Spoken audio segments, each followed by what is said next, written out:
अस्सलाम वालेकुम dear students. आज के लेक्चर में हम बात करेंगे about criteria for plasma. Students, सबसे पहले हम इसका इंट्रोडक्शन देखेंगे, बाद में जो है हम इसको वन बाय वन करके एक्सप्लेन भी करेंगे। तो देखते हैं यहाँ से इसके इंट्रोडक्शन में क्या है।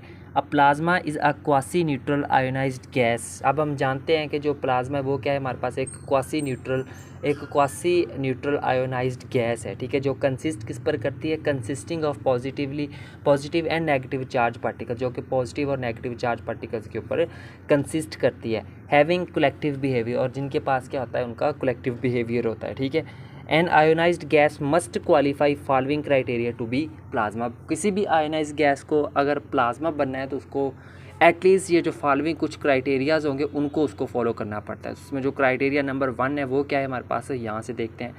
The size of plasma system L should be greater than Debye length lambda D for quasi neutrality. अब ये जो कंडीशन है क्वासी न्यूट्रलिटी की, इसके लिए क्या होना ज़रूरी है, साइज़ ऑफ प्लाज्मा सिस्टम, उस साइज को जो भी प्लाज्मा सिस्टम होगा उसका जो भी साइज़ होगा वो हमारे पास ग्रेटर देन होना चाहिए उसकी डिबाई लेंथ से, ठीक है। डिबाई लेंथ क्या होती है हम लास्ट लेक्चर्स में बड़ी डिटेल में उसको डिस्कस कर चुके हैं। तो ये इसकी पहली कंडीशन है, यानी कि इसका जो क्राइटेरिया नंबर 1 है ना वो है हमारे पास, ठीक है।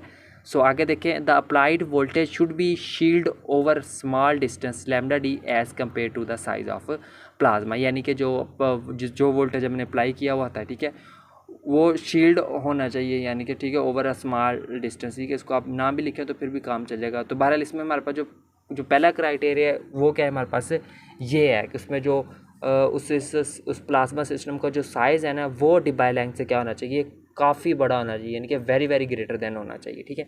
ये इसका क्राइटेरिया नंबर 1 था, इसको आपने याद रखना है।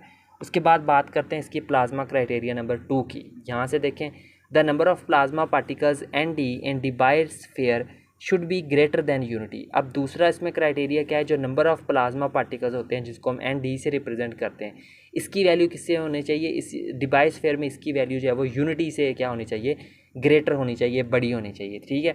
The Debye shielding would not be a valid concept. जो डिबाई शील्डिंग का जो कंसेप्ट है वो हमारे पास वैलिड नहीं होगा स्टैटिस्टिकली। कब, इफ़ देयर आर वन और two particles in sheath region, अगर उस शीथ रीजन के अंदर एक या एक से ज़्यादा पार्टिकल्स हों, ठीक है। So the collective behaviour required, तो इसमें जो कलेक्टिव बिहेवियर की हमारे पास रिक्वायरमेंट है वो क्या है, N D is very very greater than 1। यही हमारे पास इसका जो सेकंड क्राइटेरिया है, ठीक है।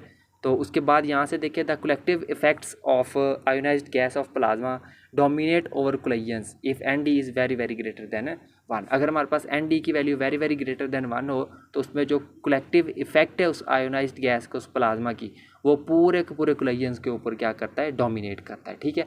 तो ये था स्टूडेंट्स इसका जो है वो हमारे पास सेकंड क्राइटेरिया।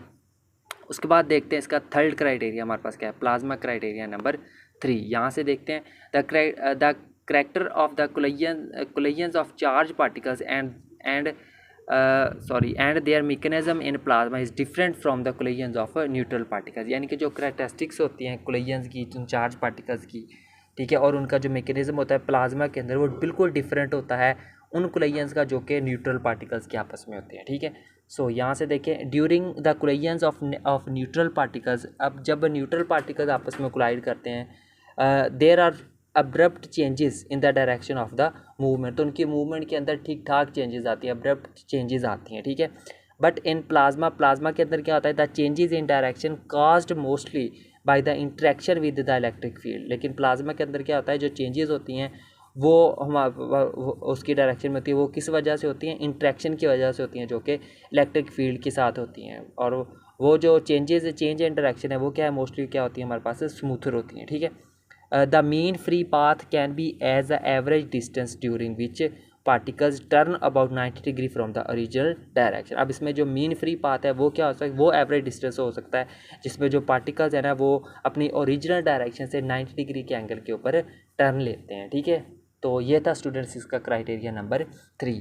तो ये वो 3 क्राइटेरियाज है जिनको फॉलो करना पड़ता है किसी भी आयोनाइज्ड गैस को एक प्लाज्मा होने के लिए, ठीक है स्टूडेंट। तो ये था हमारा आज का लेक्चर जिसके अंदर हमने डिस्कस किया है क्राइटेरिया फॉर प्लाज्मा। उम्मीद करता हूँ आपको आज का लेक्चर अच्छे से क्लियर हुआ होगा।